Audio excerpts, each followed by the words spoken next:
अर्थपाठ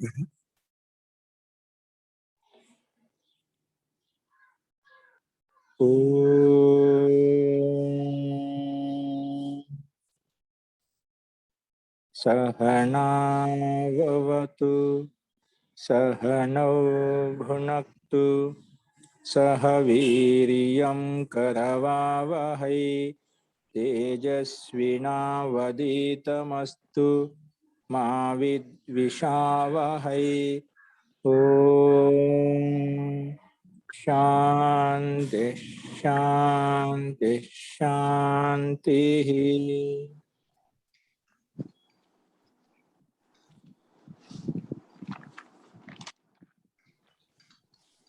सर्वेभ्यो नमः।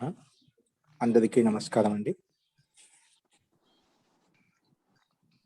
నిన్న మనము అభ్యాసం 58లో ఉన్నటువంటి వాక్యాలు చెప్పుకున్నాము. అంతకంటే ముందుగా మనకు అభ్యాసం 57లో ఉన్నటువంటి వాక్యాలకు ఆన్సర్ చెప్పుకోవాలనుకుంటాను. ఈరోజు ఈ అభ్యాసం 57లో ఉన్నటువంటి వాక్యాలకు ఆన్సర్ చెప్పుకుందామండి. రాసుకోండి.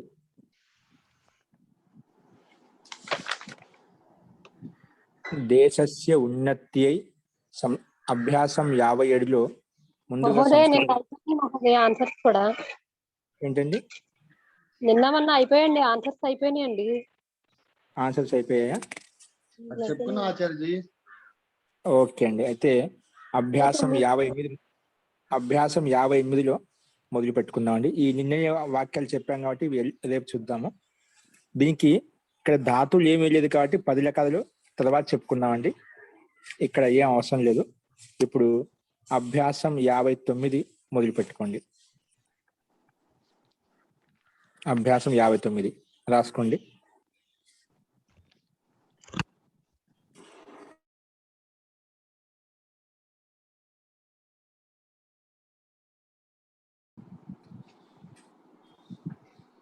అస్తు. ముందుగా శబ్దకోశం చెప్పుకుందాం.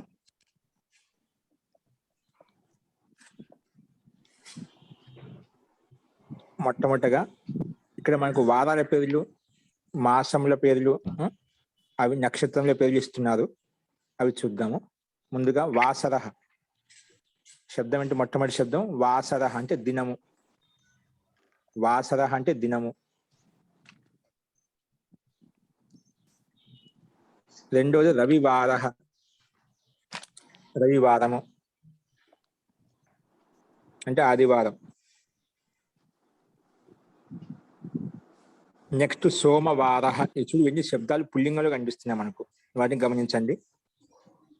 సోమవారః సోమవారము. Next మంగళవారః,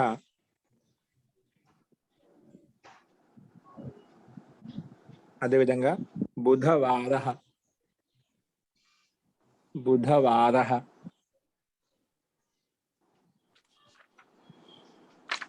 next బృహస్పతివారః, బృహస్పతివారః.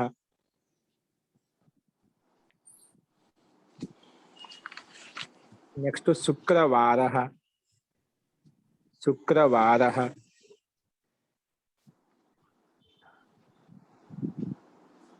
నెక్స్ట్ శనివారః. ఓకే, ఇవి మనకు వారాల పేర్లు చెప్పుకున్నాము. శనివారః.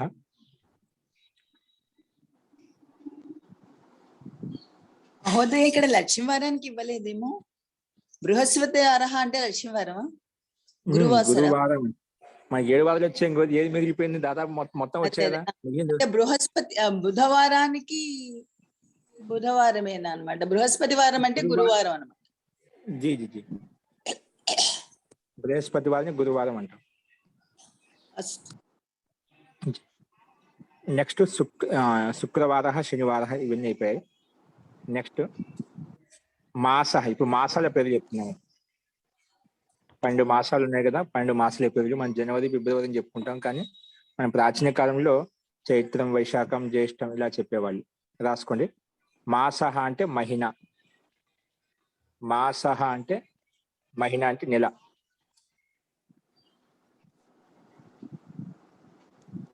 నెక్స్ట్ చైత్ర. మొట్టమొదటి చైత్ర అంటే చైత్ర మాసం. చైత్ర అంటే చైత్రము. నెక్స్ట్ వైశాఖ. వైశాఖ వైశాఖము. వైశాఖ వైశాఖము. నెక్స్ట్ జ్యేష్ఠ. జ్యేష్ఠ జ్యేష్టము.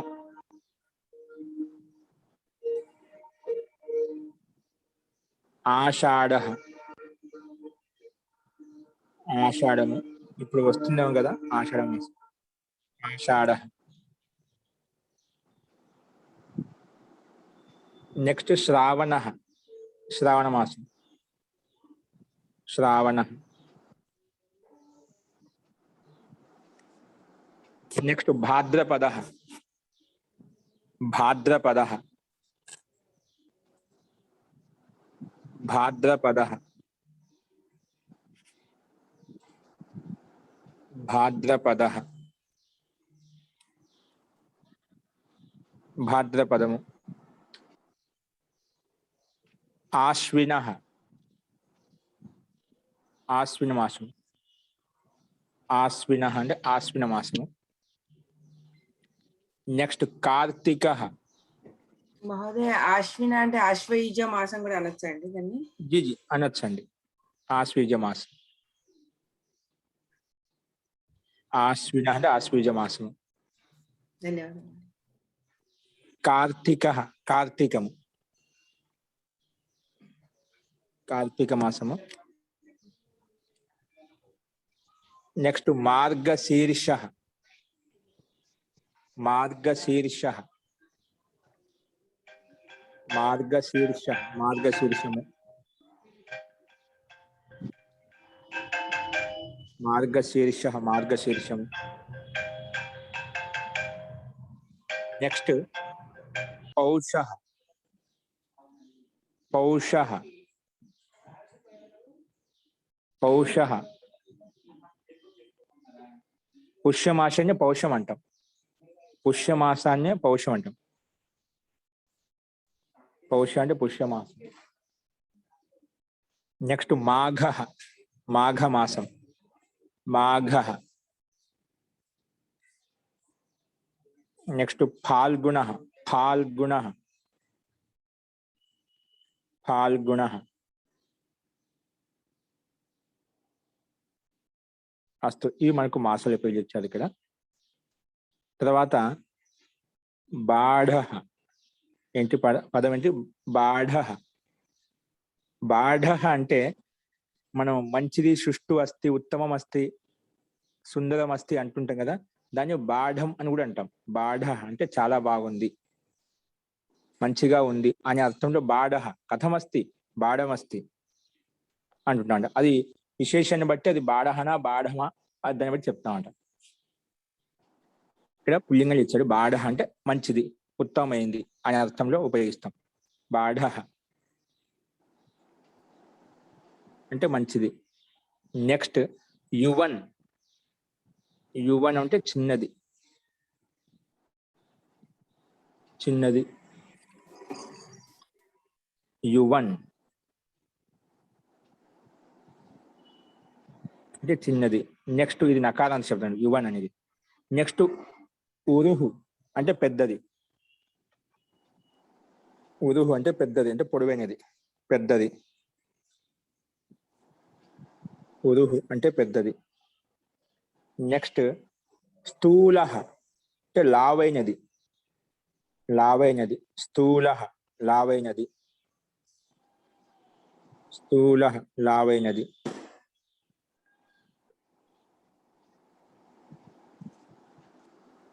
స్థూలః అంటే లావైనది. అస్తు. ఇవి మనకు శబ్దకోశంలో ఉన్నటువంటి శబ్దాలండి. అస్తు.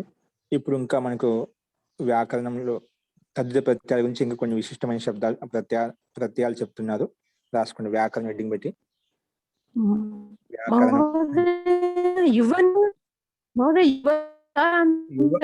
యువన్ అంటే నకా చిన్నది అని అర్థం. చిన్నది కాదు మహోదయ, నకారాంతము నపుంసకలింగమా మహోదయ? ఇది నకారాంత పుల్లింగ శబ్దం అండి. అంటే పుల్లింగ అనేది కొన్ని పదాలు ఇలాగే ఉంటాయన్నమాట. దీనికి రూపం నడిపించిన కూడా యువ అంటే కరింగ్ శబ్దానికి పుల్లింగం నడుస్తుందన్నమాట. అది విశేషాన్ని బట్టి ఉంటుంది. వచ్చే మనకు విశేషం ఏదైతే ఉందో అది చిన్నది అంటే ఏంటి? చిన్నది ఒక వస్తువా, ఒక వ్యక్తియా, ఒక పదార్థమా, ఏ దానికి వచ్చింది దాన్ని బట్టి చూసుకుంటాం. చిన్నది ఏదో ఒకటి చిన్నది అంటున్నా, ఏదో ఒకటి చెప్తాం. చిన్నది వస్తువు కావచ్చు, ఒక వ్యక్తి కావచ్చు, పదార్థం కావచ్చు, అట్లా దాన్ని బట్టి చూసుకోవాలి. అస్తు. వ్యాకరణంలో రాసుకోండి.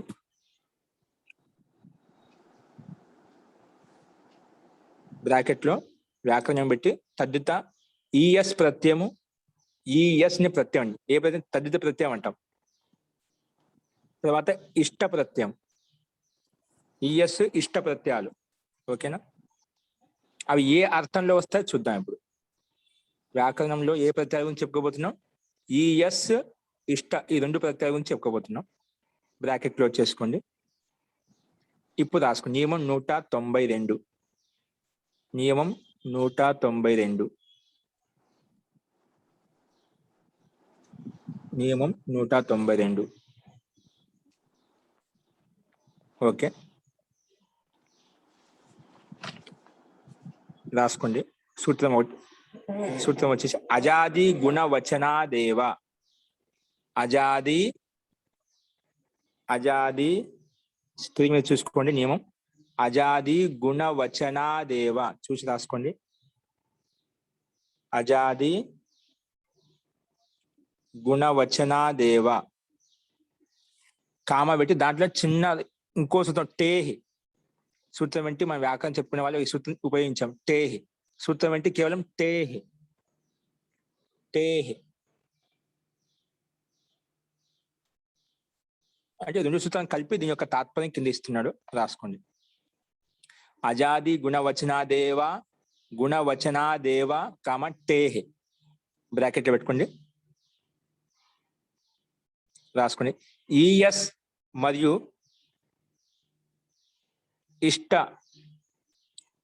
ఇష్ట ప్రత్యయాల యొక్క విషయంలో, ఈఎస్ మరియు ఇష్ట ప్రత్యయాల యొక్క విషయంలో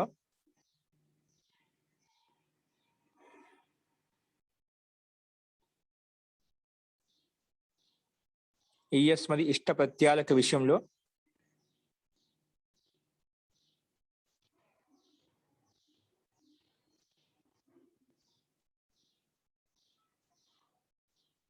ఈఎస్ మరియు ఇష్ట ప్రత్యయాల యొక్క విషయంలో రెండు మాటలు గుర్తుంచుకోవాలి. రెండు మాటలు గుర్తుంచుకోవాలి. ఆ రెండు మాటలు ఏంటి? రాసుకోండి. ఒకటో పాయింట్ కింద రాసుకోండి. ఈఎస్ మరియు ఇష్ట ప్రత్యయాల విషయంలో రెండు మాటలు గుర్తుంచుకోవాలి. అంటే రెండు విషయాలు ఏదైనా కానీ ముఖ్యమైన విషయం ఏదో చెప్తున్నా చూద్దాం. దాంట్లో ఒకటో పాయింట్ కింద రాసుకోండి. ఈఎస్ మరియు ఇష్ట ఈ రెండు ప్రత్యయాలు ఒకటో పాయింట్లో రాసుకుంటున్నారు. ఇది ఈఎస్ మరియు ఇష్ట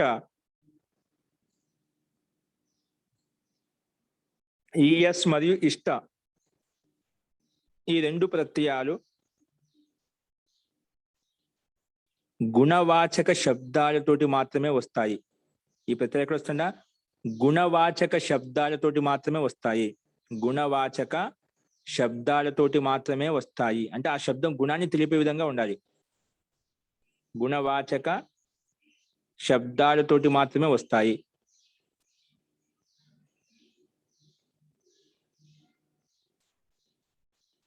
అన్ని రకములైన శబ్దాలతోటి రావు. అన్ని రకములైన శబ్దాలతోటి రావు. ఏంటి? ఈఎస్ ఇష్ట ప్రత్యయాలు. ఈఎస్ ఇష్ట ప్రత్యయాలు ఎక్కడ వస్తాయంటే గుణవాచక శబ్దాలతోటి మాత్రమే వస్తాయి. ఇది గుర్తుపెట్టుకొని. ఈఎస్ మరియు ఇష్ట ప్రత్యయాలు గుణవాచక శబ్దాలతోటి మాత్రమే వస్తాయి. అస్తు. ఇంకా దాంట్లో ఒక పాయింట్ ఇంకోటి కొత్తగా యాడ్ చేశారు. తరప్ మరియు తమ ప్రత్యయాలు. తరప్ మరియు తమ ప్రత్యయాలు. తరపు మరియు తమ ప్రత్యయాలు అన్ని శబ్దాలతో వస్తాయి. అన్ని శబ్దాలతో వస్తాయి. అన్ని శబ్దాలతో వస్తాయి. ఈ పాయింట్ ఎందుకు చెప్పండి? ఇక్కడ మనకు మామూలుగా ద్వివచన విభజ్యోప తరబీయస్ను తర ప్రత్యయం ఈయస్ని ప్రత్యయం ఈ రెండు ఒకటి. అంటే ఇద్దరిలో ఎక్కువ అని చెప్పేటప్పుడు తరప్ మరియు ఈఎస్ ప్రత్యయాలు వస్తాయని చెప్పాం. అదేవిధంగా అందరిలో కన్నా ఎక్కువ అని చెప్పేటప్పుడు తమప్ మరియు ఇష్టని ప్రత్యయాలు వస్తాయి. ఇష్టని ప్రత్యయాలు వస్తాయి. కానీ అక్కడ రెండు ప్రత్యయాలు విడిగా చూపించాలన్నమాట. ఏవి? ఈఎస్ మరియు ఇష్ట ఈ రెండు ప్రత్యయాలు మాత్రము ఎప్పుడైనా వచ్చాయనుకోండి గుణవాచక శబ్దాలతోటే ఉపయోగిస్తాం. ఈ ప్రత్యయాలు ఎక్కడ కనిపించినా ఖచ్చితంగా గుణవాచకమై ఉంటుంది. ఈ శబ్దాలు ఏ శబ్దాలతో కలుపుతామో ఆ శబ్దము ఖచ్చితంగా గుణవాచక శబ్దమై ఉంటుంది. ఈ కింద ఎగ్జాంపుల్ చెప్పుకుంటాం ఇప్పుడు. అదేవిధంగా ఇంకో మనకి ఏమైంది? తద ప్రత్యయం తమ ప్రత్యయం. ఇవి గుణవాచక శబ్దాలతోటి రావాలని రూల్ ఏం లేదు. గుణవాచక శబ్దాలతో కూడా వస్తాయి. కానీ ఇవి కాకుండా మిగిలిన ఏ శబ్దమైనా కూడా అన్ని శబ్దాలతోటి మనము తమ ప్రత్యయాలు తెచ్చుకోవచ్చు. సో ఈ ప్రత్యయాలు ఏ సందర్భంలో వస్తాయి, ఎక్కడ వస్తాయి అనేది మనకి ఇక్కడ సంకేతిస్తున్నారు అన్నమాట. అస్తు. తదప్ మరియు తమ ప్రత్యయాలు అన్ని స్థానాల్లో అంటే అన్ని శబ్దాలతోటి వస్తాయి. ఇది ఒకటో పాయింట్. ఓకేనా? ఈఎస్ మరియు ఇష్ట ప్రత్యయాలు గుణవాచక శబ్దాలతోటి వస్తాయి. కానీ తరపు మరియు తమ ప్రత్యయాలు అన్ని శబ్దాలతోటి వస్తాయి అన్నమాట. దానికి గుణవాచక శబ్దాలు ఉండాలని అవసరం లేదు. గుణవాచక శబ్దాలు గుణవాచక శబ్దాలతోటి ఇంకా ఏ శబ్దాలున్నా కూడా అన్ని శబ్దాలతోటి మనం ఈ తరపు మరియు తమ ప్రత్యయాలు తెచ్చుకోవచ్చు. అస్తు. రెండో పాయింట్ కింద రాసుకోండి ఇప్పుడు. రెండో పాయింట్ ఈఎస్ మరియు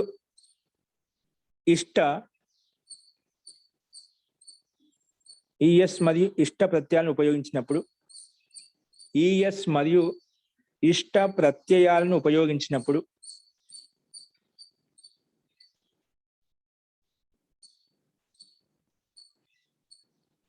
ఈఎస్ మరియు ఇష్ట ప్రత్యయాలను ఉపయోగించినప్పుడు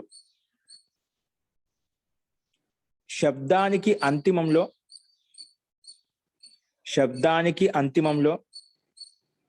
ఈఎస్ మరియు ఇష్ట ప్రత్యయాలను ఉపయోగించినప్పుడు శబ్దానికి అంతిమంలో స్వరము లోపిస్తుంది. శబ్దానికి అంతిమంలో అంటే స్వరాలు అంటే అచ్చులు ఏది ఉన్నా కూడా అది లోపిస్తుంది. లోపం చేస్తాం, కనిపించకుండా చేస్తాం. ఈఎస్ మరియు ఈ రెండో పాయింట్లో అండి. ఈఎస్ మరియు ఇష్ట ప్రత్యయాలను ఉపయోగించినప్పుడు శబ్దానికి అంతిమంలో ఉండే స్వరము లోపిస్తుంది. శబ్దానికి అంతిమంలో ఉండే స్వరము లోపిస్తుంది. దాంట్లోనే మళ్ళా ఒకవేళ అంతిమంలో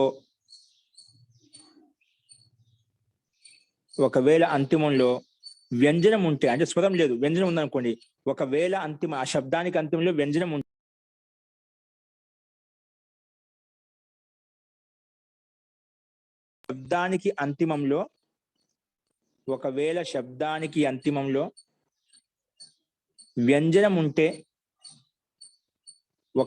శబ్దానికి అంతిమంలో వ్యంజనం ఉంటే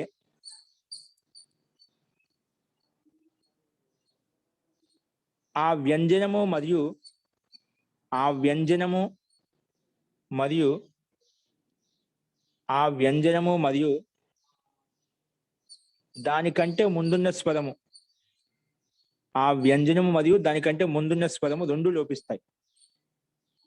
లోపిస్తాయి. ఒకవేళ శబ్దానికి అంతిమంలో వ్యంజనం ఉంటే ఆ వ్యంజనము దానికంటే ముందున్న స్వరము రెండు లోపిస్తాయి.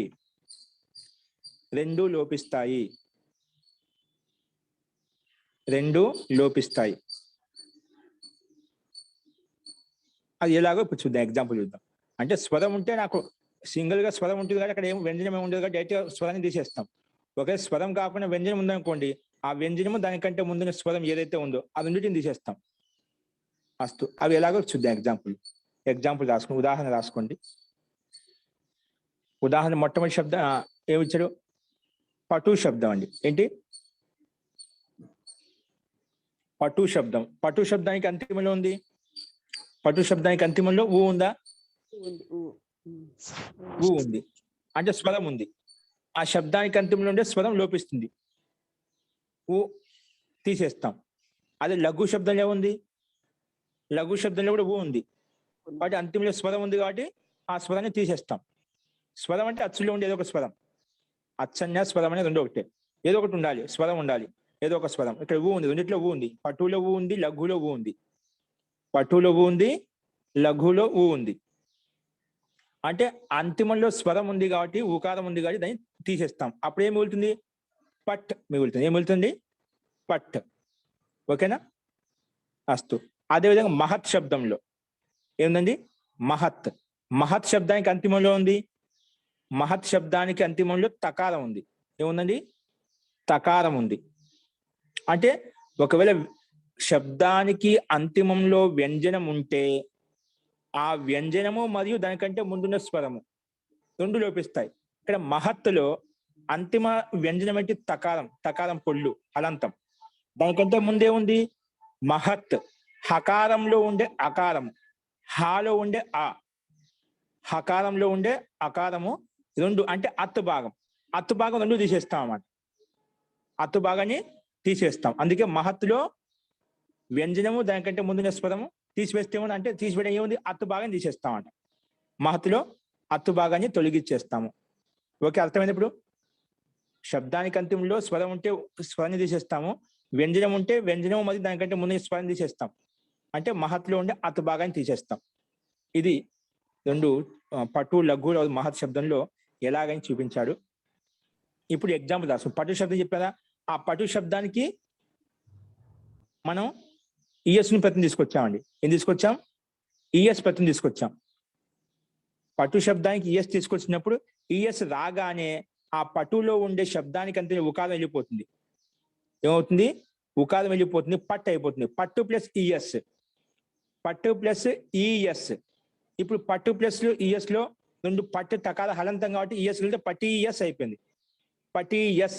దీనికి మనం స్వాదుత్పత్తి ప్రకారం తెచ్చుకొని మనం చితవాన్, భిన్నవాన్ ఏ విధంగా తయారు చేసాం అట్లా పటి యాన్ అయిపోతున్నాం అండి. పటి ఎస్ఏ పటి యాన్గా మారిపోతుంది. మళ్ళీ రూప ప్రక్రియ సిద్ధి మనం మొత్తం చేసుకొని పటి యాన్గా మారిపోతుంది. పట్టు ప్లస్ ఈఎస్ పటి ఎస్ అయిపోయింది. తర్వాత తెచ్చుకొని మిగిలిన ప్రక్రియ చేసుకున్నాం అనుకోండి, పటి యాన్గా మారిపోతుంది. ఓకేనా? పటు శబ్దం పటి యాన్. ఒకవేళ అదే పటు శబ్దం చేత ఇష్టపతిని తీసుకొచ్చాం. పటు ప్లస్ ఇష్ట, పటు ప్లస్ ఇష్ట. ఇష్ట రాగానే పటిలో ఉండే అంతిమ స్వరం ఏంటి? పటు ప్లస్ ఇష్ట, పటు ప్లస్ ఇష్ట. ఇక్కడ ఉకారం వెళ్ళిపోతుంది. అప్పుడు కింద రాస్తే పట్టు ప్లస్ ఇష్ట, పట్టు ప్లస్ ఇష్ట.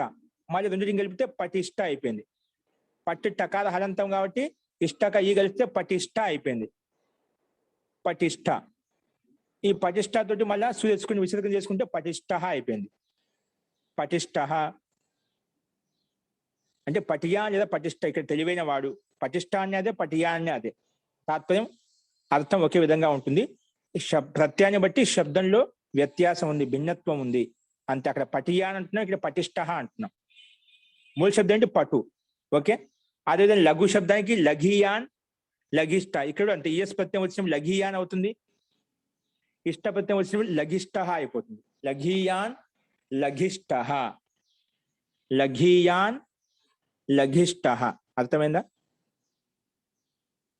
అదేవిధంగా ఒక వ్యంజన శబ్దం అని చెప్పుకున్నా కదా, మహత్. మహత్ శబ్దానికి మహత్ ప్లస్ ఈఎస్, మహత్ ప్లస్ ఈఎస్.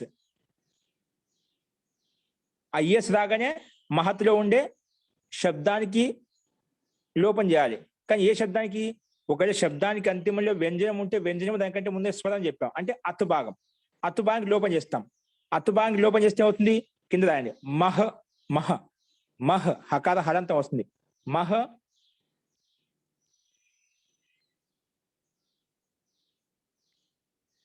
మహ ప్లస్ ఈఎస్ అంటే అత్తు భాగం లోపం చేశాను ఇక్కడ. మహ ప్లస్ అత్తు ప్లస్ ఈఎస్ అనుకున్నాం అనుకోండి, మధ్యలో ఉండే అత్తు భాగం తీసివేస్తే మహ మిగులుతుంది. మహ ప్లస్ ఈఎస్, మహ ప్లస్ ఈఎస్.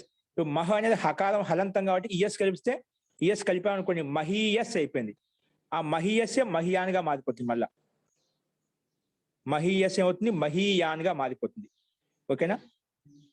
అదేవిధంగా ఇష్టాన్ని ప్రత్యయం వచ్చింది అనుకోండి, మహిష్ఠః, మహిష్ఠః. ఇష్టపతి తీసుకొస్తే మహిష్ఠః అంటే మహాన్, అంటే మహత్తరమైనటువంటి, గొప్పది, విశాలమైంది, పెద్దదనే అర్థంలో మనం ఇక్కడ మహియాన్ తీసుకుంటాం.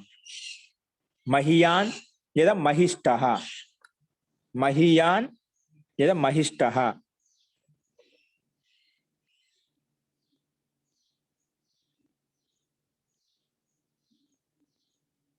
ఇవి గుణవాచక శబ్దాలు కదా. వాడు అతడు పటుత్వం కలిగిన వాడు. పటుత్వం అంటే ఏంటి? నైపుణ్యం కలిగిన. ఎవరు? ఆ యువతితో పటుత్వం అతని అంటే విశేషణంగా వచ్చిందా అంటది. అంటే ఇది గుణవాచక శబ్దమైనా ఆయనలో ఉండే గుణాన్ని తెలుపుతుంది కాబట్టి ఇది గుణవాచక శబ్దం కాబట్టి అందుకే ఈఎస్ ఇష్ట ప్రత్యయాలు తెచ్చుకున్నాము. లగిష్ట అంటే చిన్నది. చిన్నది ఏంటి? చిన్నది ఆ వస్తువు, ఏదైతే వాతో వ్యక్తి కావచ్చు, ఆ వస్తువు కావచ్చు. అంటే ఇది విశేషణంగా వచ్చింది అంటే గుణవాచక శబ్దం. గుణవాచక శబ్దం కాబట్టి ఇక్కడ మనం ఈఎస్ ప్రత్యయం తెచ్చుకున్నాం, ఇష్ట ప్రత్యయం తెచ్చుకున్నాం. అలాగే మహాన్, మహాన్ అంటే మహాంతమైంది, విశాలమైంది. ఇది కూడా గుణాన్ని తెలుపుతుంది. ఏదో ఒకటి ఆ వస్తువు పదార్థం ఏదో తెలియజేస్తున్నాం, ఇది విశాలమైందని చెప్పి. అంటే ఇది కూడా గుణవాచక శబ్దమే కాబట్టి గుణవాచక శబ్దం కాబట్టి ఇక్కడ ఈఎస్ మరియు ఇష్ట ప్రత్యయాలు తెచ్చుకున్నాము. మహీయాన్ లేదా మహిష్ఠః. చెప్పుకునేదా ఈఎస్ మరియు ఇష్ట ప్రత్యయాలు గుణవాచక శబ్దాలతో మాత్రమే వస్తాయి అని చెప్పి.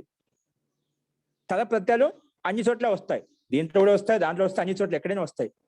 ఈఎస్ మరియు ఇష్ట ప్రత్యయాలు ఎప్పుడొచ్చినా గుణవాచక శబ్దాలతోనే కనిపిస్తాయి కాబట్టి గమనించండి. అప్పుడు మనకు రూపం ఇలాగా ఉంటుంది, లగిష్ఠః లగియాన్, మహిష్ఠః మహియాన్, గరిష్ఠః గరీయాన్. ఆ రకంగా చూసుకోవాలి. ఓకే, అస్తు. ఇది మనకు 192లో ఉన్నటువంటి నియమం. ఈఎస్ ఇష్ట ఈ రెండు ప్రత్యయాలు గుణవాచక శబ్దాలతో వస్తాయి. ఇంకా ఈ ఈఎస్ ప్రత్యయం తీసుకొచ్చినప్పుడు ఏ శబ్దంతో ఈఎస్ ప్రత్యయం తీసుకొచ్చావో ఆ శబ్దంలో అంతిమంలో స్వరం ఉంటే లోపిస్తుంది. ఒకవేళ వ్యంజనం ఉంటే ఆ వ్యంజనం మరి దానికంటే ముందున్న స్వరాన్ని తీసివేస్తాము. అప్పుడు మిగిలిన రూపం ఏదైతే ఉందో కలుపుకొని మనకు రూపం తయారవుతుంది. ఇప్పుడు పటియాన్, పటిష్ఠః, లఘియాన్, లఘిష్ఠ ఏ విధంగా చూపించాము. అదేవిధంగా మహియాన్, మహిష్ఠలో మనం ప్రత్యక్షంగా చూసాము. అస్తు. ఇది మనకు నియమం 192లో ఉన్నటువంటి తాత్పర్యము. ఇప్పుడు రాసుకోండి నియమం 193. నియమం 193. మహోదయ, మహతో మహియాన్ అని ఒక ఇది ఉంది కదండి. మహతో మహియాన్, అనోరణీయాన్, అనోరణీయాన్. అనోరణీయాన్. ఇప్పుడు ఇవి ఈ మహతో అనేది విడి పదము, మహియాన్ అనేది విడియేగా, రెండు విడివిడి పదాలే కదా అవి. మహతో మహియాన్, దీని మహత్ శబ్దమే మహియాన్ గా మారిపోయి ఈఎస్ ప్రత్యయం వచ్చినప్పుడు. అవి ఒకే శ్లోకంలో రెండు వాడుతున్నారు కదా, రెండు కంపేర్ చేసి వాడుతున్నారు కదా. మహత్తు గల వాటిల్లో గొప్పది, చిన్న వాటిల్లో బాగా చిన్నది అనేది కదా అక్కడ అనోరణీయాన్ అన్నప్పుడు. అణువుల్లో అణు అని చిన్నది, చిన్న వాటిలో అతి సూక్ష్మైంది, చిన్నది అని అర్థం. అర్థము ఇప్పుడు ఈ మహత్తో అన్నప్పుడు అది ఏ విభక్తి ఎలా వస్తున్నది అంటే అది నిర్ధారణలో వచ్చినట్టు, నిర్ధారణలో ప్రత్యయం వచ్చింది అక్కడ. మహతః అంటే షష్ఠిలో విభక్తి కాదండి. జీ మహత్తులో మహి గొప్పది, చిన్నలో చిన్నది. ఆత్మ గురించి చెబుతూ కృష్ణుడు చెప్తాడు, ఉమ్. మహతో మహీయాన్ అతి చిన్న వాటిల్లో చిన్నది, పెద్ద వాటిలో పెద్దది, మహత్తులో గొప్పది. అంటే పెద్దదానికంటే దానికంటే పెద్దది ఉండదు. అది చిన్న వాటిలో కానీ చిన్న అతి సూక్ష్మమైనది, ఇంకా దానికంటే చిన్నది ఏది ఉండదు. అది అలాంటి అది అర్థం ఆత్మ లేదు. గురించి చెప్తూ ఆయన చెప్పినటువంటి సిద్ధి ప్రకారం అంటే ఇప్పుడు అంటే మనం సూక్ష్మాతి షష్ఠీ విభక్తి సూక్ష్మమైనది. తీసుకోవాలా? అది నాకు డౌట్ వచ్చింది. మహతః అంటే ప్రత్యాంశం. మళ్ళీ అదే తస్లి ప్రత్యయం పంచమిలో వస్తుంది. అచ్చు ప్రత్యయాన్ని తీసుకున్నామండి. అది ఇక్కడ మహతః శబ్దం అనేది మహత్ శబ్దానికే రూపం నిలిపించినప్పుడు షష్ఠీ విభక్తిలో వస్తుందన్నమాట. కానీ మనం పోల్చి చెప్పిన బహువచనంలో ఉండాలి. బహువచనంలో వస్తాం. అణువుల్లో మహత్తమైనటువంటి వాటిల్లో మహత్తమైనంటే అక్కడ కనీసం 2-3 ఉండాలి కదా, అప్పుడే మనం పోల్చి చెప్తాం అన్నమాట. ఇక్కడ ప్రత్యయాంత శబ్దం వచ్చింది. ఆ ప్రత్యయాంతం ఏదో చూద్దామండి. సరే అండి, అలాగే, ధన్యవాదాలు. అస్తు.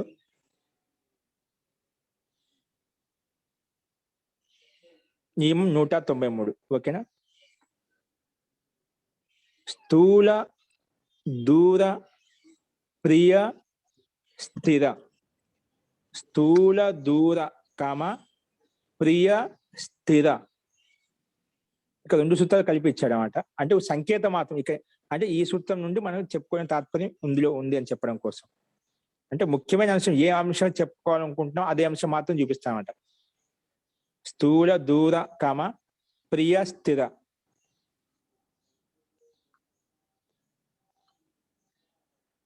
రాసుకుంది. ఈ క్రింద ఇచ్చినటువంటి శబ్దాల్లో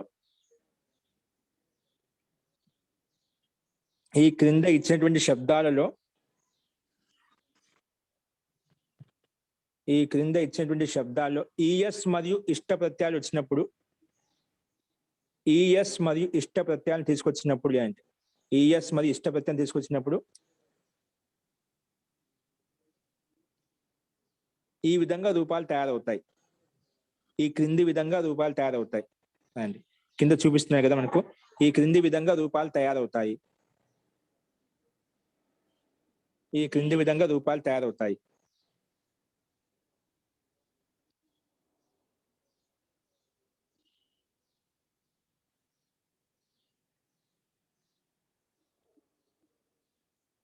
ఈ క్రింది విధంగా రూపాలు తయారవుతాయి.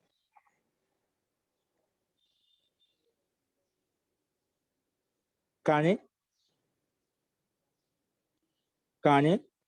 తదప్ మరియు తమ ప్రత్యయాలు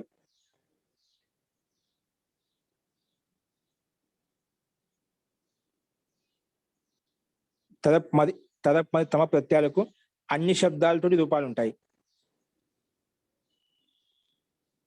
కానీ తదప్ మరియు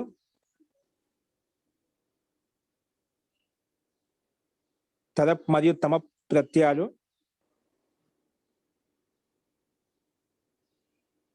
అన్ని శబ్దాలతోటి వస్తాయి. కానీ తదప్ మరియు తమ ప్రత్యయాలు అన్ని శబ్దాలతోటి వస్తాయి.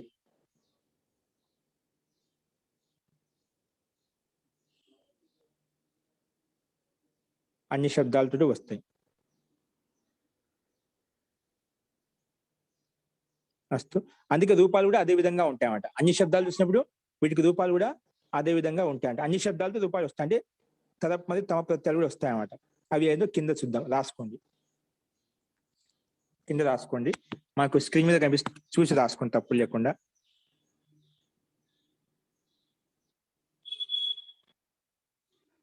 ఇక్కడ చూడండి, కనిపిస్తుంది మీకు స్క్రీన్ మీద. ప్రశస్య శబ్దం అండి. ఏ శబ్దం మనకు? ప్రశస్య శబ్దము.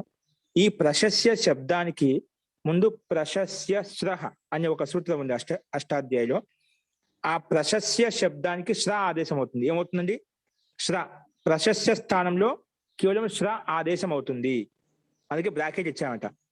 ఆ శ్రా శబ్దానికి మళ్ళీ ఈఎస్ తెచ్చుకున్నాం అనుకోండి, ఈఎస్ తెచ్చుకుంటే అది శ్రేయానిగా ఈఎస్ వచ్చినప్పుడు శ్రేయానిగా మారిపోతుంది. అర్థమైందా? ఇష్టపతి తెచ్చుకున్నప్పుడు శ్రేష్టగా మారిపోతుంది. కాబట్టి ఇక్కడ మన కింద ఏ విధంగా అయితే ఇచ్చాడో అదే విధంగా రాసుకుంటాం. ముందు ప్రశస్య, దానికే ఏం ఆదేశమే? శ్రా ఆదేశం అయిపోయింది. శ్రా బ్రాకెట్లో పెట్టుకోండి. ఓకే. ఈ శ్రా శబ్దంతో మనం ఈఎస్ ప్రతి తెచ్చుకుంటే శ్రేయాన్ అయిపోయింది, శ్రేయాన్. అదే ఈ శ్రా శబ్దంతో ఇష్టపతి తీసుకుంటే శ్రేష్ఠ. శ్రేయ అంటే శ్రేష్టమైన వాడు, శ్రేష్ఠ అనేవాడు శ్రేష్టమైన వాడు. ఎవరు? ఆ వ్యక్తి విశేషం, అంటే ఇది గుణవాచక శబ్దం అనమాట. అస్తు. శ్రేయాన్ శ్రేష్ఠ. శ్రేయాన్లో ఎస్ ప్రత్యయం ఉంది, శ్రేష్ఠుడు ఇష్ట ప్రత్యయం ఉందన్నమాట. నెక్స్ట్ వృద్ధ శబ్దం అండి. వృద్ధ కామ ప్రశస్య. వృద్ధ కామ ప్రశస్య. ఇక్కడ వృద్ధ శబ్దం కానీ ప్రశస్య శబ్దం ఎక్కడ వచ్చినా దాని స్థానం ఏమవుతుందంట? జ్యా ఆదేశం అవుతుందంటే. ఏ ఆదేశము? జ్యా. వృద్ధ స్థానంలో జ్యా వస్తుంది, ప్రశస్య స్థానంలో జ్యా వస్తుంది. పైన ప్రశస్య స్థానంలో ఒకసారి శ్రా శబ్దం శ్రా ఆదేశం అని చెప్పాడు, మళ్ళీ కింద జ్యా ఆదేశం కూడా వస్తుందని చెప్పాడు. ఏం చెప్పాడు? జ్యా కూడా ఆదేశం వస్తుంది. ఓకేనా? అంటే ప్రశస్య శబ్ద స్థానంలో జ్యా వస్తుంది, లేదా వృద్ధ శబ్ద స్థానంలో జ్యా వస్తుంది. ఆ జ్యా శబ్దంతో వచ్చిన తర్వాత ఆ జ్యా శబ్దంతో ఈఎస్ ప్రత్యయం తెచ్చుకున్నాం అనుకోండి, జ్యాయాన్ ఏమవుతుంది? జ్యాయాన్ రాసుకోండి. జ్యాయాన్ అంటే జ్యేష్ఠ అంటే పెద్దవాడు. జ్యాయాన్ పెద్దవాడు, లేదా జ్యేష్ఠ. జ్యేష్ఠ అంటే పెద్దది, పెద్దవాడు, పెద్దది లేదా పెద్దవాడు. ఆ రకం తీసుకుంటాం, సందర్భాన్ని బట్టి అర్థం తీసుకుంటాం. జ్యాయాన్ లేదా జ్యేష్ఠ. జ్యాయాన్ లేదా జ్యేష్ఠ. నెక్స్ట్ అంతిక శబ్దం అండి. ఏ శబ్దము? అంతిక శబ్దానికి నేద ఆదేశం వచ్చిందంట. ఏమొచ్చింది? అంతిక శబ్దానికి నేద్, నేద ఆదేశం అయింది. అంటే అంతిక శబ్ద స్థానంలో నేద్ వచ్చిందన్నమాట. అందుకే అది బ్రాకెట్లో చూపించాడు. అప్పుడు ఆ నేద శబ్దంతో మనం ఈఎస్ ప్రత్యయం తెచ్చుకోవాలి. ఈఎస్ తెచ్చుకుంటే ఏమవుతుంది? నేదియాన్ అయిపోయింది. నేదియాన్.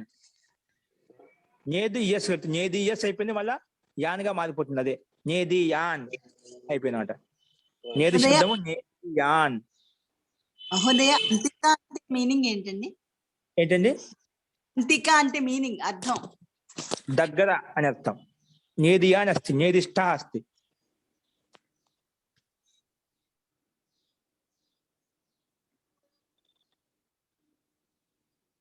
నెక్స్ట్ ఇక్కడ సందర్భం బట్టి ఇంకా అర్థం వేరు కూడా మారిపోతుందండి.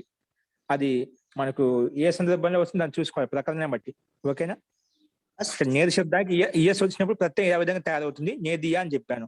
ఇష్ట వచ్చి నేదిష్ట. అది ఏ శబ్దానికి విశేషంగా వచ్చాయి, విశేషణంగా వచ్చాయి, అవి చూసుకొని మనం దాన్ని బట్టి అర్థం మారిపోతుంది అన్నమాట. ఇదే అర్థం ఉండదు. ఓకేనా? అది సందర్భాన్ని ప్రకరణం బట్టి. ఇక్కడ ఒక శబ్దాన్ని బట్టుకుని అర్థం చెప్పాలి మనం. ఏదింట్లోనే రావచ్చు, అది మనకు వచ్చిన ప్రయోగాన్ని బట్టి ఉంటుంది. అస్తు. నెక్స్ట్ బాడ్ శబ్దం అండి. బాడ్. ఈ బాడ్ శబ్దానికి సాద్ వచ్చిందన్నమాట. బాడ్ స్థానంలో సాద్. పైన వచ్చింది బాడ్ అంటే మంచిది అనే అర్థంలో. అది ఏ రకంగా మంచిది అనేది మనకు ప్రయోగాన్ని బట్టి చూసుకోవచ్చు. బాడ్ స్థానంలో వచ్చి సాద్ వచ్చిందన్నమాట. సాద్. ఇప్పుడు ఆ సాద్ శబ్దంతో మనం ఈఎస్ తెచ్చుకుంటే సాధియాన్, సాధియాన్ లేదా సాధిష్ట.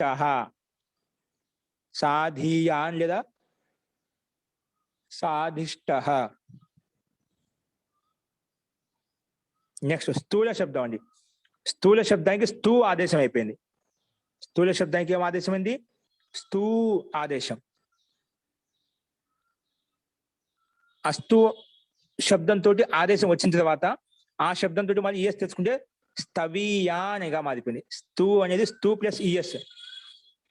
అప్పుడు స్థవీయాన్. స్థవీయాన్.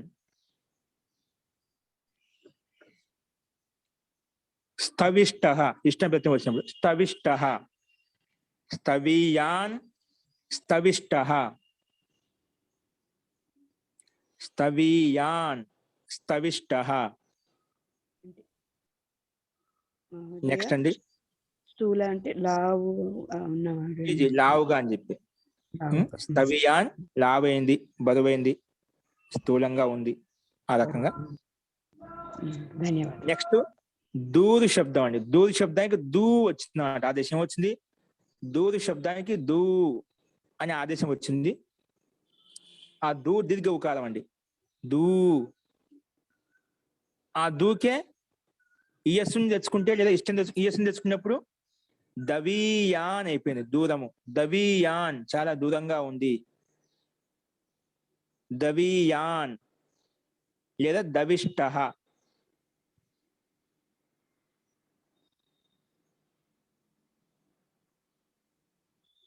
దవీయాన్ లేదా దవిష్టః. ఇక్కడ దవిష్టః అన్న దవి అనే అర్థం ఒకటే, కానీ ప్రత్యయాన్ని బట్టి రూపంలో తేడా ఉంటుంది అంతే. ఇక్కడ చూసుకోవాల్సింది తేడా, శబ్ద భేదం చూడాలి, గమనించాలి. ఫస్ట్ నెక్స్ట్ ప్రియ శబ్దం అండి. ప్రియ శబ్దానికి ప్ర ఆదేశం వచ్చిందన్నమాట. ప్రియ స్థానంలో వచ్చింది ప్ర ఆదేశం వచ్చింది. ప్ర అప్పుడేమవుతుంది? ప్రేయాన్. ప్రేయాన్ ప్రా శబ్దంతో ఈఎస్ తెచ్చుకున్నా అంటే ప్రేయాన్ లేదా ప్రేష్ఠః. ప్రేయాన్ లేదా ప్రేష్ఠః.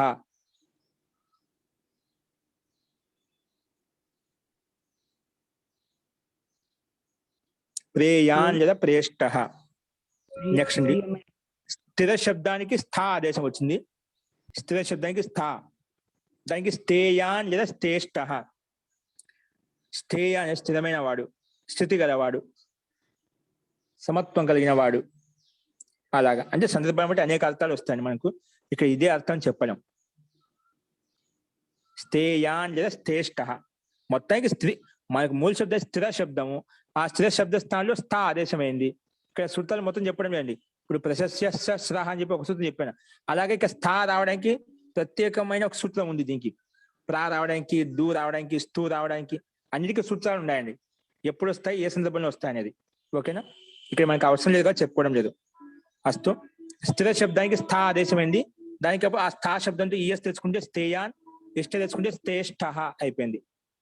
నెక్స్ట్ ఉరువు శబ్దం అండి. ఉరువు శబ్దానికి వర్ వచ్చిందన్నమాట. ఉరువు స్థానంలో వచ్చింది వర్. వర్.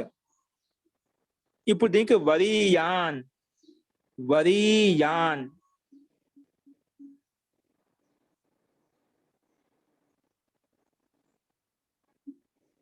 ఇష్ట తెచ్చుకుంటే వరిష్ఠః. వరీయాన్ లేదా వరిష్ఠః. వరీయాన్ లేదా వరిష్ఠః. వరీయాన్ లేదా వరిష్ఠః.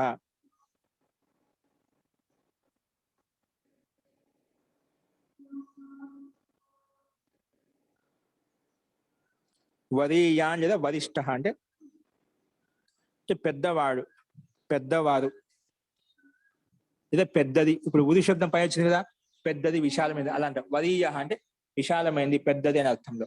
వరీయాన్ లేదా వరిష్ఠః.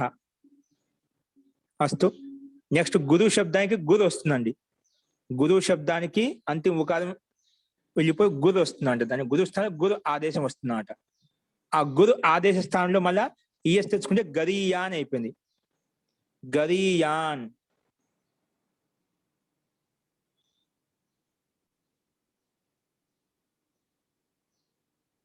గరిష్ట అంతే కదండి. గరియాన్ గరిష్ట. గరిష్ఠః. అదే దీర్ఘ శబ్దానికి ద్రాగ్ ఆదేశం వచ్చింది. దీర్ఘ శబ్దానికి ద్రాగ్. గరిష్ట. ద్రాఘీయాన్, ద్రాగిష్ఠః. దీర్ఘ శబ్దానికి ద్రాగ్ ఆదేశం వస్తుంది. ఆ ద్రాగ్ వచ్చిన తర్వాత దాంట్లో ఏస్ తెచ్చుకుంటే ద్రాఘీయాన్. ద్రాఘీయాన్ లేదా ద్రాఘిష్ఠః. ద్రాఘిష్ఠః. అదేవిధంగా బహు శబ్దానికి భూ ఆదేశం వచ్చిందంట. బహు శబ్దానికి భూ ఆదేశం వచ్చింది. ఆ భూ శబ్దం తోటి ఈఎస్ తెచ్చుకుంటే భూయాన్ అయిపోయింది. భూయాన్. ఇష్ట తెచ్చుకుంటే భూయిష్ఠః. భూయిష్ట బహు అంటే ఎక్కువ అనే అర్థంలో, ఎక్కువ. భూయాన్ లేదా భూయిష్ఠః.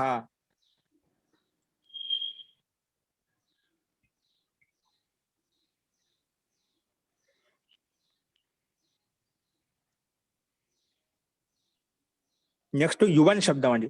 యువ అంటే పైన చెప్పిన చిన్నదే అర్థంలో, చిన్నవాడు, చిన్నదే అర్థంలో. యువన్. యువన్ శబ్దానికి వచ్చింది కన్ ఆదేశమైంది. కన్. ఆ కన్ తోటి ఏసి తెచ్చుకుంటే కనీయాన్. కనీయాన్ లేదా కనిష్ఠః. ఇష్ట తెచ్చుకుంటే కనీయాన్ లేదా కనిష్ఠః. నెక్స్ట్ పటు శబ్దానికి మనం చెప్పుకున్నాం. దీనికి కూడా పట్ ఆదేశం వస్తుందట. పట్టు శబ్దానికి ఏమొస్తుంది? పట్ ఆదేశం అవుతుంది. అప్పుడు పటీయాన్, పటీయాన్. పటిష్ట. ఇక్కడ నేను కల్పన గారు అడిగారు కదా, కల్పన గారు మీరు అడిగింది పట్. ఇప్పుడు సామాన్య టకారం ఉంది ఇక్కడ. అంటే ఈ శబ్ద రూపాలు తీసుకున్నామా, దాని ధాతు రూపాలు తీసుకున్నామా, ఏ రూపాన్ని తీసుకున్నాం దాన్ని బట్టి మనం అర్థంలో మార్పు ఉంటుంది అన్నమాట. అప్పుడు నిన్న మన సందర్భంలో పట్టు ధాతుకి మహాప్రాణం ఉంటుంది, చదవటం అని చెప్పాం. అది సామాన్య పట్టు ధాతుని ఒక గట్టి అర్థంలో ఉంది. ఇక్కడ పట్టు ధాతు కాకుండా శబ్దం తీసుకున్నాం పట్. ఇక్కడ పట్టు సమయంలో పట్టు వచ్చిందన్నమాట. ఆ పటీయాన్ పటిష్టమైన కలవాడు, పటుత్వం కలిగిన వాడు, నైపుణ్యం కలవాడు. అలాగా ఒక శబ్దానికి ప్రసంగాన్ని బట్టి, అర్థాన్ని బట్టి, ప్రత్యయాన్ని బట్టి అనేక అర్థాలుగా మారుతూ ఉంటాయి అన్నమాట. ఈ సందర్భంలో మనం పటీయ అంటే మంచి పటుత్వం కలిగిన వాడు, నైపుణ్యం కలిగిన వాడు అనే అర్థం తీసుకుంటాం అన్నమాట. అస్తు పటీయ లేదా పటిష్ట. నెక్స్ట్ లఘు. లఘు, లఘు శబ్దానికి లగ్ ఆదేశం వస్తుంది. లగ్ అంటే లఘు శబ్దంలో అంటే ఉకారం వెళ్ళిపోయి లగ్ మిగులుతుంది. మనం చెప్పుకున్నాం కదా పైన చెప్పి నియమం ప్రకారంగా లఘులో ఉండే అంతిమ స్వరానికి లోపిస్తుంది. అప్పుడు ఏం మిగులుతుంది? లగ్ మిగులుతుంది. ఆ లఘు తోటి మనం ఎస్ కలుపుకున్నామంటే లఘీయాన్ అయిపోయింది. లఘుకు ఎస్ కలిపితే లఘీయస్, మళ్ళీ యాన్ గా మారిపోయి లఘీయాన్ లేదా లఘిష్ట. లఘీయాన్ లేదా లఘిష్ట. లఘీయాన్ లేదా లఘిష్ట. నెక్స్ట్ అండి మహత్ శబ్దాన్ని మనం చెప్పుకున్నాం. మహత్ శబ్దానికి మహ ఆదేశం వస్తుంది. అంటే అతుభాగం వెళ్ళిపోతుంది. అతుభాగం వెళ్ళిపోతే ఏం మిగులుతుంది? మహ వస్తుందన్నమాట. మహ మిగులుతుంది. మహత్ శబ్దానికి మహ మిగులుతుంది, మహ వస్తుంది. అంటే అతుభాగం లోపం చేయగా ఏదైతే మిగులుతుందో అది తీసుకున్నామాట మహ. ఇప్పుడు ఈఎస్ కలిపితే మహీయాన్ అయిపోయింది. ఈఎస్ ప్రత్యయం తీసుకొస్తే మహీయాన్. ఇష్టపదం తీసుకొస్తే మహిష్ట. మహీయాన్, మహిష్ట.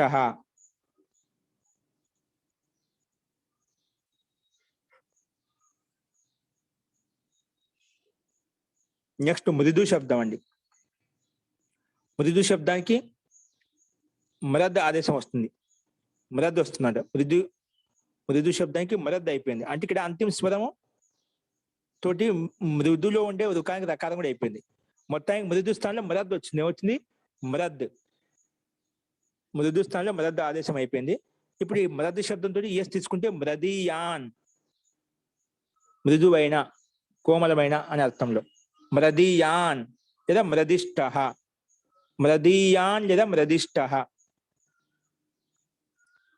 మృదీయాన్ లేదా మృదిష్ట.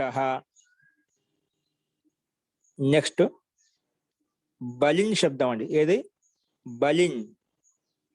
బలిన్ శబ్దానికి బల్ ఆదేశం వస్తుంది. ఏమొస్తుంది? బల్ ఆదేశం వస్తుంది. అప్పుడు బలీయాన్ లేదా బలిష్ట. బలీయాన్ లేదా బలిష్ట. బలీయాన్ లేదా బలిష్ట అయిపోతుంది.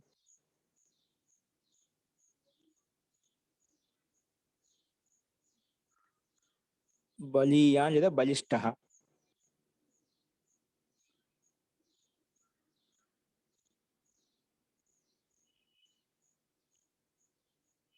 ఈ రకంగా మనకు ఈఎస్ ప్రత్యయం వచ్చినప్పుడు ఎలా ఉంటుంది, ఇష్టం ప్రత్యయం వచ్చిన ఎలా ఉంటుంది. ఇక్కడ మొత్తం గుణవాచక శబ్దాలతో మనకు రూపాలు చూపించండి. ఇవన్నీ చెప్పుకునే శబ్దాన్ని కూడా గుణవాచక శబ్దాలు. ఓకేనా? అందుకే ఈఎస్ ఇష్టం ప్రత్యయాలుగా చూపించాము. ఇక్కడ తరప్ తమ ప్రత్యయాలు చూపించలేదు. తరపు తమ ప్రత్యయాలు చూపించలేదు. మనకి వెనకపై పరిశిష్టంలో ఉన్నాయండి, అక్కడ చూసుకోవచ్చు. తర్వాత ఇది ఒక అభ్యాసం అయిపోయిన తర్వాత చూపిస్తుంది అక్కడ ఏ ప్రత్యయాలు వచ్చాయని. తో మొత్తానికి ఈఎస్ ఇష్టం ప్రత్యయాలు ఇవన్నీ కూడా గుణవాచక శబ్దాలు. ప్రశస్య, వృద్ధ, బాడ, స్థూల, దూర, ప్రియ, స్థిర, ఇదంతా ఒక సూత్రం అండి. దీంట్లో వచ్చినటువంటి శబ్దాలు ఏవైతే ఉన్నాయో ఇవన్నీ స్థూల, దూర, ప్రియ, స్థిర మీకు 193 నియమంలో చెప్పిన స్టార్టింగ్ లో ఆ సూత్రాల నుండి ఈ శబ్దాలని వచ్చాయన్నమాట. ఇవన్నీ ఈ 2 సూత్రాల్లో వచ్చినటువంటి శబ్దాలు. మహర్షి పాణిని స్థూల, దూర, ఇంకో సూత్రం ప్రియ, స్థిర అనే సూత్రంలో 2 సూత్రాల్లో ఇక్కడ ఇచ్చిన శబ్దాలు ఏవైతే ఉన్నాయో గుణవాచక శబ్దాలు అక్కడ అన్ని ఆ సూత్రంలో ఇవ్వబడ్డాయి అన్నమాట. ఆ శబ్దాలతోటే మనం ఈఎస్ మరియు ఇష్టం ప్రత్యయాలు తెచ్చుకున్నాం అన్నమాట నియమం ప్రకారంగా, సూత్రాల ప్రకారంగా. ఫస్ట్ ఈ రకంగా ఈఎస్ మరియు ఇష్టం ప్రత్యయాలకు ఉంటాయి. తలప్ మరియు తమ ప్రత్యయాలు గుణవాచక శబ్దాలే కాదు, ఏ శబ్దాలతో అయినా కూడా అవి తలప్ తమ ప్రత్యయాలు తెచ్చుకోవచ్చు. అవి అన్నిటికీ స్వాతంత్ర్యం ఉంది కాబట్టి అక్కడ నియమం అంటే ఏమి కట్టి పాడేది అనమాట. అందుకే అవి ఇక్కడ ఎగ్జాంపుల్ చూపించలేదు, మనం చెప్పుకున్నాం ముందుగా. ఇక్కడ మటుకు కేవలం గుణవాచక శబ్దాలతో ఈఎస్ ఇష్టం ప్రత్యయాలు వచ్చినప్పుడు రూపాలు ఏ విధంగా ఉంటాయనేది చూసాము. సో మొత్తానికి ఈ అభ్యాసంలో రెండింటికి తులనాలో ఈఎస్ ప్రత్యయం తెచ్చుకోవాలి. ఎక్కువ వాటిలోంచి తులనా చేసేటప్పుడు ఇష్ట ప్రత్యయం తెచ్చుకోవాలి. అంటే రెండింటికి తులన చేసేటప్పుడు ఈఎస్ ప్రత్యయము, రెండింటికి ఎక్కువలో అన్నిటిలో తులన చేసేటప్పుడు ఇష్ట ప్రత్యయం తెచ్చుకోవాలి. అదే ద్వివచన విభజ్యోప తదిబిఎస్ ఏమంటుంది, రెండిట్లో తులన చేసేటప్పుడు తద ప్రత్యయం తెచ్చుకో, లేదా ఈఎస్ ప్రత్యయం తెచ్చుకో అని చెప్పింది. ఈఎస్ కదా మనం తెచ్చుకుని ఇక్కడ, కాబట్టి ఇది ఈఎస్ ప్రత్యయం చూపించాము. ఒకవేళ అతిశాయనే తమభిష్టం నియమం ప్రకారంగా, అతిశాయ అంటే అత్యంత సమూహంలోంచి ఒకటికి శ్రేష్టత ఒకరికి విశేషత చెప్పేటప్పుడు అప్పుడు ఇష్ట ప్రత్యయం వస్తుంది. కాబట్టి ఈ రెండు ప్రత్యయాలు ఈఎస్ ఇష్ట ప్రత్యయాలు రెండింటికి తులనాలో మరియు చాలా మందికి తులన చేసినప్పుడు వచ్చేటువంటి ప్రత్యయాలు. ఈ ప్రత్యయాలు వచ్చినప్పుడు రూపాలు ఈ విధంగా ఉంటాయని చెప్పి మనకి అభ్యాసం 59లో ఉన్నటువంటి శబ్దకోశంలో నియమాల్లో చెప్పుకున్నామండి. అస్తు. ఇందులో ఇప్పుడు సందేహం అంటే చెప్పండి. ఇప్పుడు చెప్పిన వాటిల్లో కానీ ఇంకా వెనక వైపు ఏదైనా కానీ. మహోదయం ఇక్కడ టెక్స్ట్ బుక్ లో గురు అనే దానికి గర్రని ఇచ్చారు మహోదయం. గురువుకు గర్రని ఇచ్చారు. గర్ వస్తుందండి, గురువులో ఉండే ఉకారం వెళ్ళిపోయి గర్గా మిగిలిపోతుంది. ఆ గర్ తోటి ఈఎస్ తెచ్చుకుంది, గురు స్థానంలో గర్ వస్తుంది అన్నమాట. అట్లన్నిటికీ ఏదో ఒకటి వచ్చింది కదా, ప్రతి శబ్దానికి ఏదో ఒకటి ఆదేశంగా వచ్చిందన్నమాట. మనం అంటే దానికి అన్ని క్రియాకలాపాలు చేసుకోకంటే లోపం కానీ ఇక్కడ పట్టు శబ్దానికి ఉకారం తీసేసాం, అప్పుడు గర్ మిగులుతుంది. అంటే కేవలం ఉకారం వెళ్ళిపోలేదు, ఆ గూలో ఉండే ఉకారం కూడా దానికి ఉద్దీపక గరగా మారిపోయింది అన్నమాట. ఉకారం కూడా ఆకారంగా మారిపోయి గర అయిపోయింది అన్నమాట. అంటే గురుస్థానంలో గర ఆదేశం వచ్చిందన్నమాట, గురుస్థానంలో గర ఆదేశం వచ్చింది. అలాగే దీర్ఘస్థానం ద్రాగ్ ఆదేశాలు వచ్చింది, వేరే సూత్రాల వల్ల వచ్చాయన్నమాట. అవి మనకు వ్యాకరణంలో ఉండే సూత్రాల వల్ల వస్తాయి, ఇక్కడ మనకు ఎక్కువ అవసరం లేదు చెప్పి చెప్పలేదు. మొత్తానికి అందుకే ఏవైతే ఆదేశంగా వస్తాయి అవి బ్రాకెట్లు చూపించాం, అవి గుర్తు పెట్టుకోండి. జీ సుబ్రాడి గారు. మహోదయ, వృద్ధా ప్రశస్య అని దానికి జ్యా ఇచ్చారు మహోదయ. జీ అందులో వృద్ధకి మనము జ్యాయ అని వస్తే ప్రశస్తి కూడా జ్యాయ అని వస్తుందా మహోదయ? ప్రాశస్య జ్యా వస్తుంది, రెండు రకాలు వస్తాయి. ప్రశస్యకు ముందు సా చెప్పాడు, కొన్ని చోట్ల కూడా వస్తుంది. ఇక్కడ జ్యా వచ్చినప్పుడు జ్యాయ అనే అవుతుందా మహోదయ? జ్యాయ అని అవుతుంది, అక్కడ జ్యా వస్తుంది జ్యాయ అని అయిపోయింది, శ్రేయ అని అయిపోయింది. అంటే వృద్ధకి ప్రశస్తికి రెండుకు జ్యాయ అని వస్తాయి అన్నమాట. జ్యాయ వస్తుంది. ధన్యవాదాలు మహోదయ. జీ మహోదయ, ఇవే కాకుండా ఇంకా వేరేటివి కూడా వస్తాయా, లేక వీటిలో మాత్రమే? చాలా ఉన్నాయండి, చాలా ఉన్నాయి. ఇక్కడ మనకి ఏదో కొంచెం ప్రసిద్ధంగా ఉంటే రెండు చెప్పుకునే అంతే, రెండు ఎగ్జాంపుల్ చెప్పుకున్నాం అంతే. మరి ఎక్కువగా ఉన్నప్పుడు ఎలా తెలుస్తుంది మహోదయ మార్చుకోవడం అనేది? మార్చుకోవడం మనం సామాన్యంగా తెలుసుకుంటాం. ఇప్పుడు విశేషంగా తెలుసుకోవాలి కదా, విశేషంగా తెలుసుకోవాలంటే అది వ్యాకరణం చదువుకోవాలి, మనము సాహిత్యం చదువుకోవాలి. ముందు వ్యాకరణం చదువుకున్న తర్వాత ఆ శబ్ద పరిచయం అయిపోతుంది, అప్పుడు సాహిత్యంలో దాని యొక్క ప్రయోగం అక్కడ అర్థమవుతుంది మనకు. వ్యాకరణంలో ప్రవేశించడం కోసం, ముఖ్యంగా సంస్కృతంలో కొంచెం ఐడియా అవగాహన రావడం కోసం మనకు ఒక ప్రవేశం లాంటిది ఇది, అంతే. అంతేగాని ఇది సంపూర్ణం కాదు. మనకు కొన్ని పాయింట్లు ఇలా ఉంటాయి, దాని మార్గం అర్థమవుతా ఉంది మహోదయ. తెలిసే కొంత ఏమీ తెలియడం లేదని తెలుస్తా ఉంది. నెక్స్ట్ స్టెప్ ఏంటి, మీకు ఒక మార్గం కనిపిస్తుంది. అప్పుడు ఇంత తెలిసినప్పుడు నెక్స్ట్ స్టెప్ ఏమని చెప్పి మీకు దానికి ముందడుగు వేస్తారన్నమాట. ఏం తెలియదు అనుకుంటే తెలుసుకున్నాం కదా, ఇప్పుడు ఇలా ఉంటుంది, ఈ విధంగా ఉంటుంది, నెక్స్ట్ మనం ఏం చేయాలి, ఆ మార్గాన్ని చూపిస్తుంది అన్నమాట. అది ముందు తీసుకెళ్తుంది. జీ సుబ్రాడి గారు. మహోదయ, అంటే మనకు అంతిమములో యాను స్థహ వచ్చినప్పుడు ఈ విధంగా ఏర్పడినాయని చెప్పి మనం అర్థం చేసుకోవచ్చు కదా మహోదయ? ఏ పదమైనా కానీ యాన్నుతో అంతమైన స్తహతో అంతమైన అప్పుడు ఈ విధంగా ఫార్మ్ అయింది అని ఇక యాన్ వచ్చిందంటే అది ఎస్ నుంచి వచ్చింది, స్థహ వచ్చిందంటే ఇష్టం నుంచి వచ్చిందని అర్థం అవుతుంది. ఈ శబ్దం దీనికి సమానంగా ఉండే శబ్దాలు తెలియని శబ్దాలు అన్ని కూడా ఇలా ఉంటాయని ఖచ్చితంగా ఇదే ప్రత్యయం ఉంటున్నాం. అందుకే ఇక్కడ ఒక శబ్దం తోటి మనం 100 శబ్దాలు ఇదే విధంగా ఈ రకంగా ఉందనుకో, స్వరూపదిష్ట శబ్దం చూసా ఇదే విధంగా ఉంటేనా అన్ని కూడా ఇదే విధంగా అర్థం చేసుకోవాలి మనం. అన్ని ఇదే విధంగా ఉంటాయండి.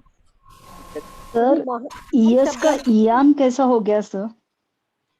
చితవాన్ రూపం తయారు చేశారు మీరు.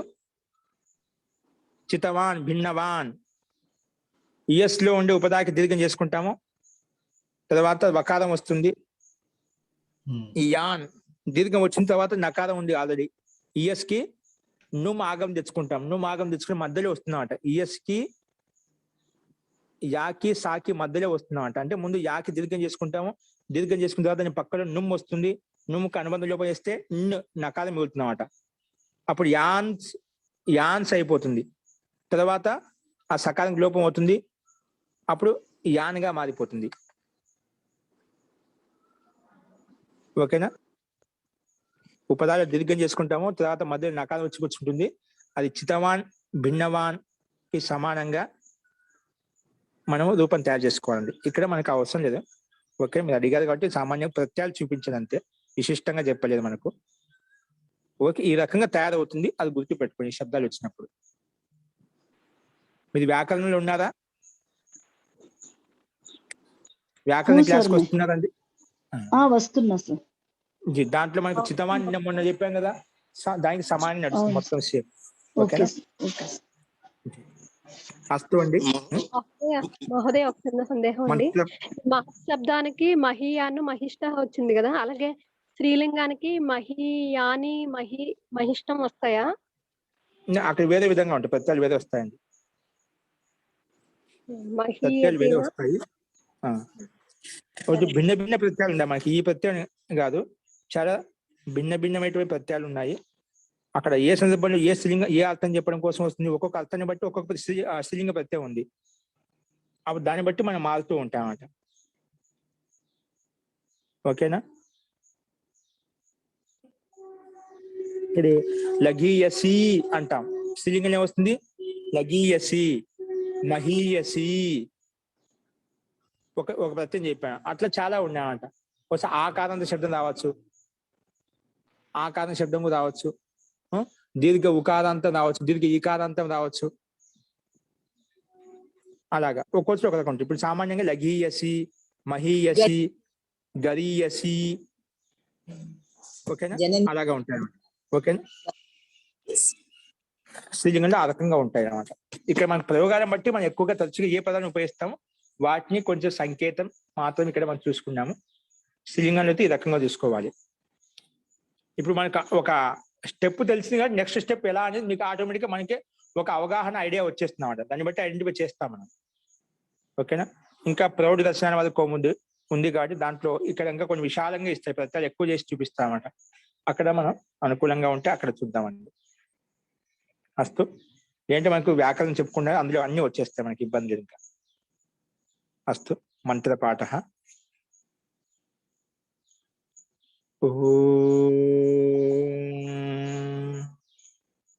సర్వే భవంతు సుఖినః, సర్వే సంతు నిరామయాః, సర్వే భద్రాణి పశ్యంతు, మా కశ్చిద్ దుఃఖభాగ్ భవేత్. ఓం శాంతి శాంతి శాంతి. సర్వేభ్యో నమః. అందరికీ నమస్కారం.